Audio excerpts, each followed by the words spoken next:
आप देख रहे हैं जोहार झारखंड और आपके साथ मैं हूं विवेक। देश का आदेश क्या है, इसमें हम आपको बताने वाले हैं कि प्रधानमंत्री मोदी की जो जनसभा है मेदिनीनगर में थी और पीएम मोदी ने चुनावी जनसभा की और पीएम मोदी ने कहा कि पूरे देश में नक्सलवाद का सफाया हमारी सरकार ने किया। पीएम ने एक बार फिर से कांग्रेस और जेएमएम पर जोरदार हमला भी बोला। 2014 में अपने एक वोट से कांग्रेस की महाभ्रष्ट सरकार को हटा दिया था। आपके एक वोट ने बीजेपी एनडीए की सरकार बनाई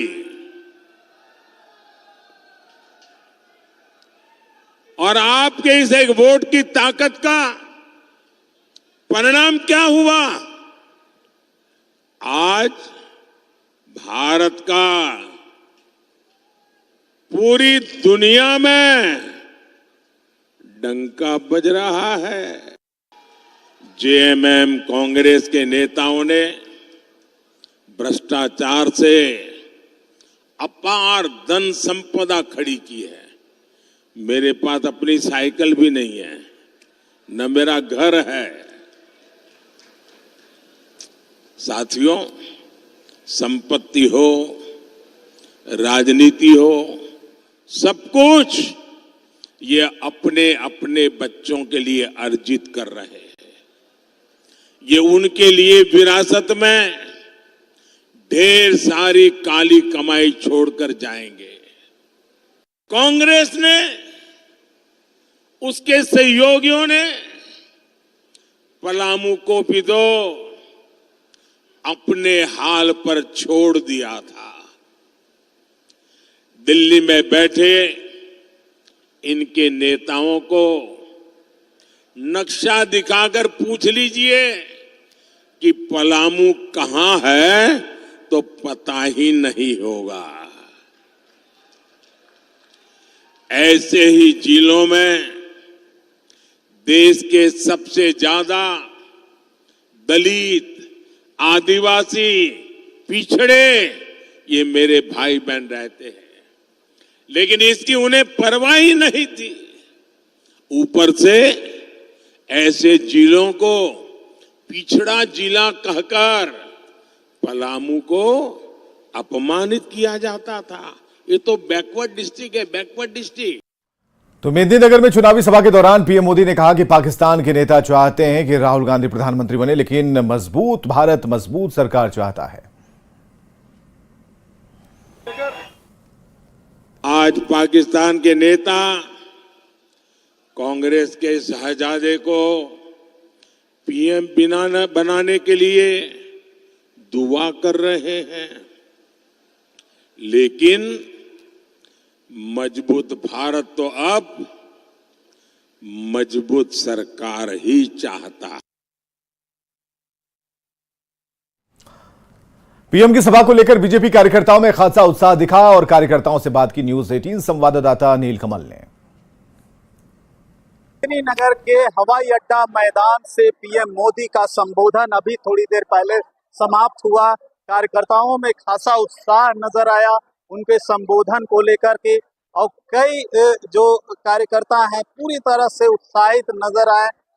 पलामू, गढ़वा, लातेहार के यहाँ पे कार्यकर्ता पहुंचे थे और कहीं न कहीं इस बार जो पीएम मोदी का संबोधन हुआ पूरी तरह से सरल समय में जो है उन्हें आने जो योजनाएं सरकार की नहीं मिली है उसको लेकर के भी उन्होंने आश्वस्त किया। एक शब्द उन्होंने कहा लोटा, ये पलामू का स्थानीय भाषा है। ऐसा लगा कि मोदी जी जैसे हमारे पलामू के हैं, एक एक मुद्दा वो यहाँ का जानते हैं। मोदी जी का संदेश हर घर में पहुँचाना है। इस बार 400 पार, हर बार 400 पार बीजेपी को करना है। ऐसा प्रधानमंत्री देश को पहले कभी नहीं मिला था। बहुत ही अच्छा रहा मोदी जी का संबोधन और उनके कहने के अनुसार इस बार फिर 400 पार करने जा रहे हैं। क्या आज खास रहा, कितना उत्साह रहा संबोधन? देखिए, जो उत्साह की बात है तो देखने की चीजें है और ये नई भी आए थे तो भी इनका नाम से लोगों में इतना उत्साह है और हमें गर्व होता है कि हम ऐसे मुखिया का चुनाव करते हैं जो आज तक इन 10 सालों में हमारे लिए पॉजिटिव ही रहा है, कोई निगेटिव चीजें नहीं आई है। आगे रामजी ने कि जो मैं 10 साल से क्या उससे दुगना करके दिखाऊंगा, पूरे विश्व में परमचंद का डंका बजा के जाऊंगा। अब की बार 400 पार, बार 400 पार की नारा हम लोग दिया और देंगे और बराबर देते रहेंगे। कार्यकर्ता पहुंचे थे, उनमें खासा उत्साह नजर आया। नीलकमल, न्यूज़ 18 पलामू। गुमला में जनसभा के दौरान प्रधानमंत्री ने कहा कि मोदी का एक ही संकल्प है, हम कहते हैं भ्रष्टाचार हटाओ, इंडी गठबंधन वाले कहते हैं भ्रष्टाचारी बचाओ। पीएम ने राशन की बात को लेकर कहा कि मुफ्त में आगे भी राशन मिलता रहेगा। मैं आपको गारंटी देता हूं, आने वाले 5 साल में ऐसे सभी भ्रष्टाचारियों पर कानून का डंडा चलेगा चलेगा चलेगा। लेकिन मोदी ने आपको मुफ्त राशन देने की गारंटी दे के रखी है। धरती इधर की उधर हो जाए, आपको मुफ्त राशन मिलने से कोई रोक नहीं सकता। गुमला में पीएम मोदी की चुनावी सभा पर लोहरदगा से कांग्रेस उम्मीदवार सुखदेव भगत ने निशाना साधा। उन्होंने कहा कि पिछली बार भी पीएम मोदी ने लोहरदगा में सभा की थी। उन्होंने आगे कहा कि मैं खुद को गौरवान्वित महसूस करता हूं कि मैं उस क्षेत्र से चुनाव लड़ रहा हूं जहां पीएम मोदी को चुनावी रैली करनी पड़ती है। आप एक चीज बताते रहे, प्रधानमंत्री जी पिछली बार भी लोहरदगा संसदीय क्षेत्र में सबसे पहले झारखंड में उन्होंने शुरुआत की है। तो मैं तो बहुत अपने को गौरवान्वित महसूस करता हूं कि मैं उस क्षेत्र से मैं चुनाव लड़ रहा हूं जहां के कार्यकर्ताओं का खौफ मोदी जी पे इतना व्याप्त है कि झारखंड में चुनाव के जो शुरुआत करते हैं लोहरदगा संसदीय क्षेत्र से करते हैं। हमारे कार्यकर्ताओं का खौफ मोदी जी पे व्याप्त है, ये मैं जरूर कहना चाहूंगा। पीएम के आरक्षण वाले बयान पर फिर से सियासत तेज हो गई है। पीएम के बयान पर जिम्मे आरजेडी ने जोरदार हमला बोला। दोनों पार्टियों ने कहा कि पीएम झूठ बोल रहे हैं। पीएम ने बयान में कहा था कि विपक्ष आदिवासियों और पिछड़ा वर्ग के आरक्षण का कुछ हिस्सा काटकर मुसलमानों को देना चाहता है।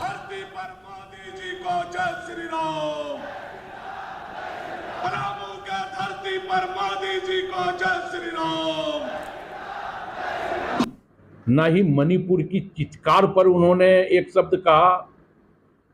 तो हमें यह लगता है कि जिस व्यक्ति को मणिपुर की चित्कार भी कानों में नहीं सुनाई दे, जिस व्यक्ति को सरना धर्मकोड जो आदिवासियों की अस्मिता का सवाल है वो सुनाई ना दे, उस व्यक्ति को झारखंड और झारखंडियों से प्रेम नहीं हो सकता। आदरणीय प्रधानमंत्री जी सबसे झूठे प्रधानमंत्री हैं।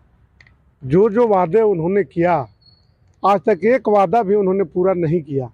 और जहाँ तक आरक्षण की बात है, शायद उनको स्मरण नहीं होगा, रघुवर जी के शासनकाल में यहाँ पिछड़ों का जो आरक्षण 27% उसको कम करके 14% कर दिया, यही भारतीय जनता पार्टी। अब आज आरक्षण की बात करते हैं ये लोग। बाबा साहब भीमराव अंबेडकर के बनाए गए संविधान को ये लोग चेंज करना चाहते हैं। पीएम मोदी के बिहार और झारखंड दौरे से आजसू उत्साहित है। आजसू महासचिव विजय साहू का कहना है कि मोदी की सभा में उमड़ी ऐतिहासिक भीड़ जीत की ओर इशारा कर रही है। वहीं कांग्रेस ने पीएम के दौरे को फीका करार दिया।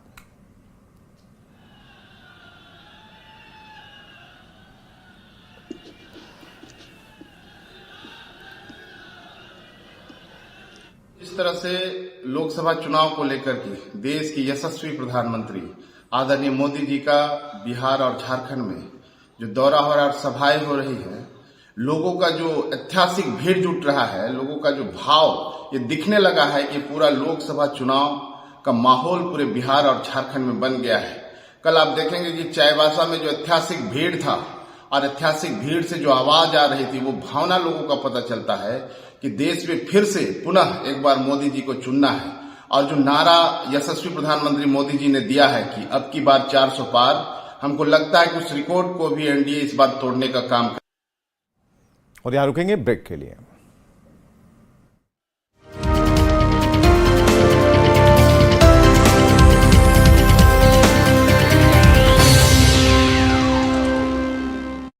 वोट देने की आखिरी तारीख थी और फैसले का अंतिम वक्त।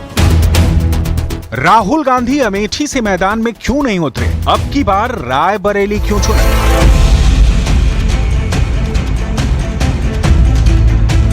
एक दिन पहले ही तो रायबरेली के कांग्रेस कार्यालय में प्रियंका गांधी के पोस्टर लगे थे। अमेठी के कार्यालय में राहुल गांधी की तस्वीर सजाई गई थी, लेकिन रात बीती और खेला बदल गया। प्रियंका चुनाव से आउट हो गयी और राहुल ने रायबरेली में एंट्री कर ली। निष्कंटक, निरापद और बिल्कुल सेफ सीट की तलाश में राहुल गांधी ने रायबरेली चुना है।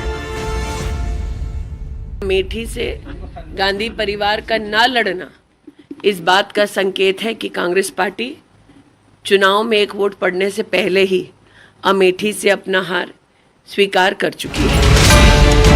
अमेठी में स्मृति ईरानी के खिलाफ कांग्रेस के जो कैंडिडेट हैं, उनका नाम है के.एल. शर्मा। सोनिया गांधी के सांसद प्रतिनिधि रहे हैं और अब की बार राहुल ने अमेठी छोड़ा तो उसे के.एल. शर्मा जी को पकड़ा दिया। स्मृति ईरानी जैसी जुझारू और कद्दावर नेता के सामने शर्मा जी कितना टिक पाएंगे, कहां तक टिक पाएंगे, ये तो 4 जून को पता चलेगा। लेकिन 2019 में अमेठी से हारे राहुल गांधी के लिए 2024 में रायबरेली कितनी सुरक्षित सीट है, इसका हिसाब किताब जरूर देखना होगा, क्योंकि कांग्रेस के लिए जैसी अमेठी वैसी रायबरेली, दोनों गांधी परिवार की प्रतिष्ठा की सीट, परंपरागत सीट, कांग्रेस का गढ़ रही सीटें हैं। दिनेश प्रताप सिंह 2019 में बीजेपी के टिकट पर सोनिया गांधी के खिलाफ लड़े थे, 2024 में राहुल गांधी के खिलाफ खड़े हैं।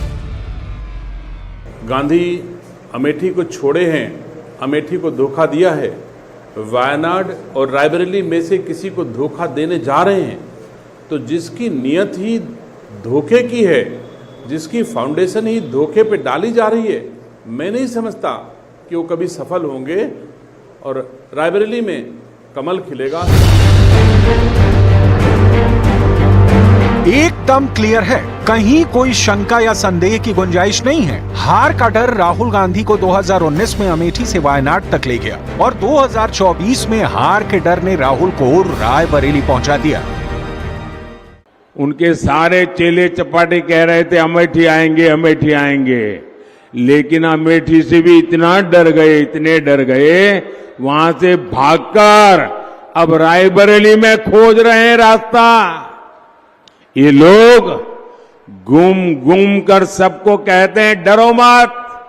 मैं भी आज उन्हें कहता हूं और बड़े जी भर के कहता हूं, अरे डरो मत, भागो मत। रायबरेली अब तक कांग्रेस का किला रहा है। 2019 लोकसभा चुनाव में सोनिया गांधी 5,34,918 वोटों से जीती। बीजेपी के दिनेश प्रताप सिंह को 3,67,740 वोट मिले। 2014 लोकसभा चुनाव में भी सोनिया गांधी 5,26,434 वोटों से विजयी रहीं। बीजेपी के उम्मीदवार अजय अग्रवाल को 1,73,721 वोट मिले। राहुल गांधी का जिम्मेदारी है, उनके परिवार ने यहाँ से बहुत सेवा किया, यहाँ लोगों के साथ उनका परिवार रिश्ता है, ये राजनीति का रिश्ता नहीं है। इसीलिए जिम्मेदारी उठाने के लिए आज रायबरेली से राहुल गांधी जी चुनाव लड़ने वाले हैं। 2014 और 2019 दोनों चुनावों का आंकड़ा कहता है कि बीजेपी रायबरेली में बढ़ी, हालांकि जीत तक नहीं पहुंची। अब सवाल है कि अब की बार क्या होगा? क्या राहुल गांधी के लिए रायबरेली पहले की तरह सुरक्षित और जीत की गारंटी है, या खेला हो सकता है? रायबरेली का चुनावी इतिहास कहता है कि फैसले के पहले मुकम्मल कुछ भी नहीं। आजादी के बाद से अब तक कांग्रेस रायबरेली सीट पर कुल 16 बार जीत हासिल कर चुकी है, लेकिन ये नहीं भूलना चाहिए कि कांग्रेस रायबरेली से 3 बार हार भी चुकी है। सबसे पहले इंदिरा गांधी को 1977 के आम चुनाव में भारतीय लोक दल के राज नारायण ने मात दी। उसके बाद भारतीय जनता पार्टी के अशोक सिंह को 2 बार 1996 और 1998 में विजयश्री मिली। हालांकि इन दोनों चुनावों में गांधी परिवार का कोई सदस्य नहीं, बल्कि गांधी परिवार का करीबी